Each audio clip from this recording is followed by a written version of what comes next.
Look at this dude's hair, man. He's so weird. This guy's so lame. You wear the man. same clothes every day. Like, same shoes. look no at your drip. shoes. Why do you No smell You're like always that? gonna be a loser, Lame. bro. You aren't gonna amount to nothing. You're never gonna get any girls. If I was wearing what you were wearing, I'd probably go kill myself.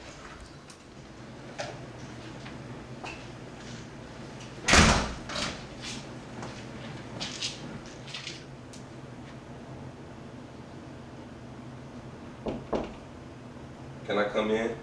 Not right now. I'm getting ready for work. What is it? I was wondering if I could get some new clothes for school or some new You know we shoes. can't afford that right now. I barely got money to pay the bills and put a roof over our head. I'm sorry. Look at this dude's hair, man. He's so weird. This guy's so lame. You wear the man. same clothes every day. Like, Same shoes. look No at your drip. shoes. Why do you No smell drip. like that? Man, so corny, bro. You can't even dress. Like, it's just terrible.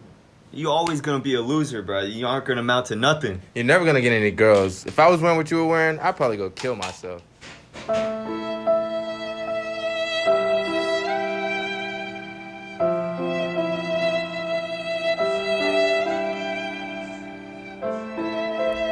Join us in our fight to prevent bullying. There's no reason for us to be mean to others. Stop and think before you do or say something hurtful to others. You never know what type of hardships they endure outside of yourself. Talk to an adult you trust if you know someone who is bullying or being bullied. It could save a life.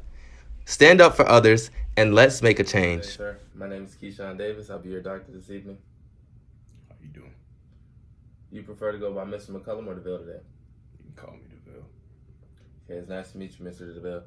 And what brings you in today? Feeling helpless, man. I can't sleep. Just lost my brother running. It's like I'm fighting demons. I don't know what to do. Okay, and you say you're feeling helpless. How'd you lose your brother, Ronnie? Suicide. Committed suicide. And if you don't mind me asking, what might have pushed him to do such a thing? Ronnie was bullied. I've been in the military for 10 years. Ronnie would always call me and tell me what was going on back at home, what was going on at school. I always told Ronnie I'll return home, and when I get there, I'll help him. But I didn't make it in time. I was released 2 weeks after Ronnie's death. Okay, so how does it make you feel that you didn't make it in time to help Ronnie? I feel like I let my brother down. He looked up to me. I love my brother. He loved me. He knew I'd do anything for him. He knew I was his hero. Well, tell me a little bit about you and Ronnie's relationship. Me and Ronnie were just like best friends. I mean, did everything together that a best friend would do. Ronnie stuck around. He knew. He knew I was his idol.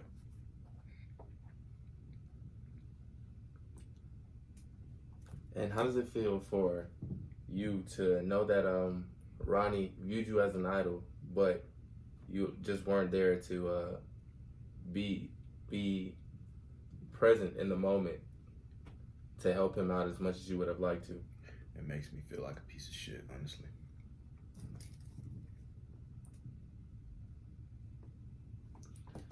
Okay, let's we're gonna try something called laddering, a laddering technique. And basically the laddering technique, we're just gonna discuss a few of the things that you had previously mentioned when I asked you about your feelings, and we're just gonna try to get to the bottom of those and like narrow them down one by one. So, originally you stated that you were in the military for 10 years and that you wanted to be back to help Ronnie because he was constantly reaching out to you and calling to you. What attempts were being made outside of yourself?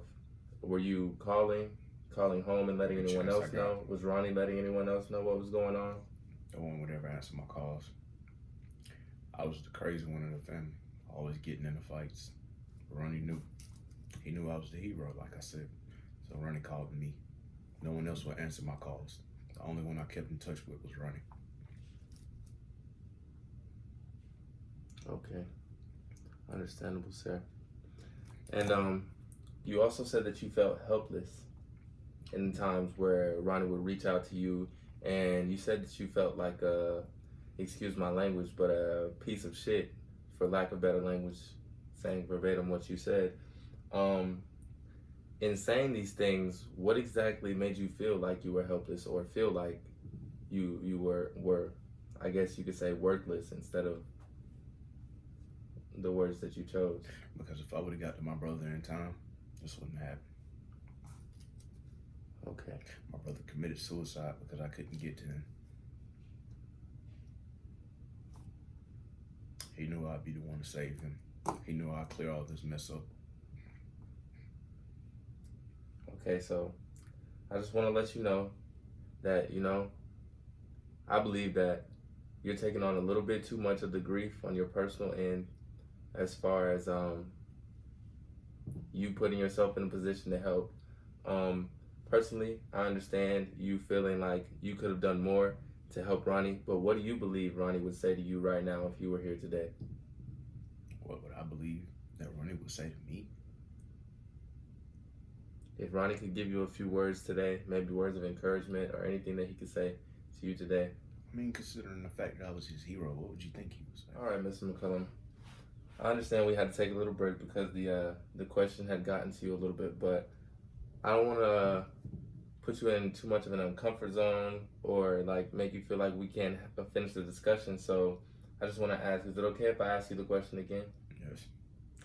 Okay, so if Ronnie were here right now, what are some words of encouragement, or what do you believe he would say to you to like try to keep you uplifted, or anything that he would just tell you right now? Ronnie would tell me to keep my head held high. Don't give up. Stay strong. And look after the rest of my family. And what are some actions or steps that you're taking to do so? Are you getting active? Are you going out? How have you been dealing lately? Just been going to church. Been praying and praying and praying. But I just feel like it's not getting better. Just popping pills. I can't sleep. It's like I'm getting attacked.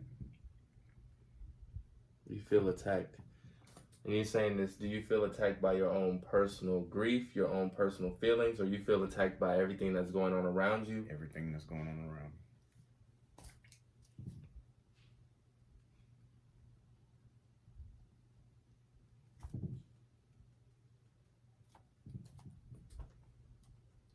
Okay, sir. So basically, what I'm gonna ask you is that you try to just be as open as possible and just let me know, like, truthfully, the answers to these questions as best as you can. And we're gonna move forward with creating you a plan or a strategy to implement throughout your daily activities, your daily routines, to just, try to just uplift yourself a little bit more, and try to encourage the people around you to also be uplifted, and just be that beacon of light that you wish to be, and be there for your family like you said Ronnie would like you to be. So I'm just gonna ask that you be patient with yourself and the people around you. Just make sure that you don't put too much pressure on yourself or anyone to do anything or move too quickly. You might not understand your feelings immediately, but that's what we're here for this conversation, for you to just continually find out who you are prior to and previously, who you were when you were with that person, when you were with the person that you're grieving right now. I'm just gonna let you know that it's just small steps, little things that you can do throughout your day to refocus your attention. You can go outside, you can get a little active, you can start journaling, you can even write a letter or a poem to Ronnie if you would like to, just to let him know how you feel, and just lock it away, and just keep that near and dear to you, and just reread it whenever you want to. You could just not revisit it for a while and just see how things change and come back and write another letter, things of that nature. But it's very important that you get out, you get active, that you eat healthy and take care of yourself. I understand that you are missing your brother and that your family may be missing your brother as well. But if you're looking to be there for your family originally, or be there ultimately, the first thing that you have to do is take care of yourself so that you can be able to take care of others. What about other difficult times in your life? Are you currently dealing with anything outside of what's going on right now? Not at all. Okay, and what about your hobbies? What do you like to do? Interests? any hobbies right now. Oh, I used to like to work out, but now I can't even work out because I feel like I just kill myself when I'm lifting weights. There's times where I just want to let go, just let the weights drop on me. and you say you used to work out frequently. Did you used to go to the gym with anyone? Do you know anyone that you could reach out to that could maybe assist you or work out with you in the gym to just kind of just I always help you moved get along. back active? I always moved along. Yes, sir. Understandable. Well, I'm gonna let you know this may not be the best time for you to be alone all the time.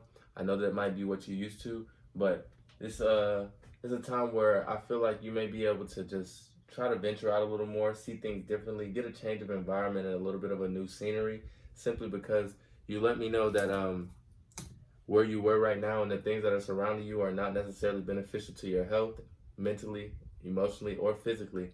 So I believe that it'll be more beneficial for you to just, try to see things a little bit differently and get a new perspective by going out and engaging in new activities, finding new hobbies and interests if you can.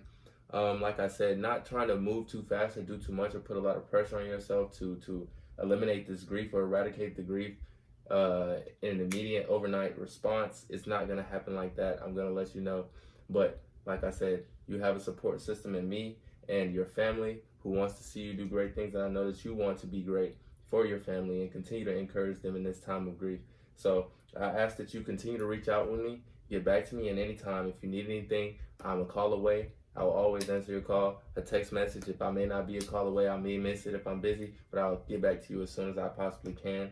I'm glad that we were able to come in here today and have this session, and you were open and up, vulnerable, and I got an opportunity to just build some rapport with you and just get a better understanding of your feelings and emotions and help you better understand your feelings and emotions.